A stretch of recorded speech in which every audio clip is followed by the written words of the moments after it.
Hello my dear SPO family, welcome to Jashi talks. நம்ம SPO notice போர்டில் சொன்ன மாதிரி உங்களுக்கு கீழே ஒரு ஆக்டிவ் மெம்பர் இருந்தால் கூட டெலிகிராமில் குரூப் க்ரியேட் பண்ணணும்னு சொல்லியிருக்காங்க.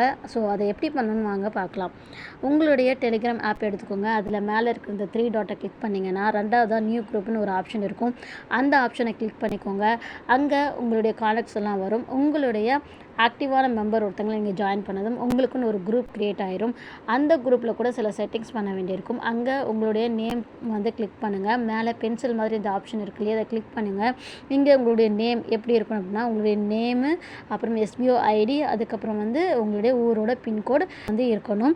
அப்புறம் நிறைய செட்டிங்ஸ் இருக்குது. அதில் மெயினான செட்டிங்ஸ் என்னென்னா பெர்மிஷன் அப்படிங்கிறது நீங்கள் உங்களுடைய குரூப் மெம்பர்ஸ்க்கு என்ன பெர்மிஷன் கொடுக்குறீங்க. அவங்க மெசேஜ் அனுப்புறதுக்கோ இல்லை மீடியா அனுப்புறதுக்கோ இல்லைனா அவங்களே ஆட் யூஸஸ் பண்ணுறதுக்கோ இந்த மாதிரி ஆப்ஷன்ஸ்லாம் இருக்குது. உங்களுக்கு இது எது தேவையோ அதை கிளிக் பண்ணுங்கள். எது தேவையில்லையோ அதை ஆஃப் பண்ணி வச்சுடுங்க. அண்டு மூணாவது இருக்கிறது இன்வைட் லிங்க்ஸ். அதாவது நீங்கள் குரூப் க்ரியேட் பண்ணிட்டீங்க, இருந்தாலும் உங்களுடைய லிங்க் எப்படி எடுக்கிறதுனா இன்வைட் லிங்க் இதை கிளிக் பண்ணிங்கன்னா உங்களுடைய லிங்க் அதில் ஜென்ரேட் ஆகிருக்கும். அதை வச்சு நீங்கள் காப்பி பண்ணிக்கலாம், ஷேர் பண்ணிக்கலாம். சரிங்களா?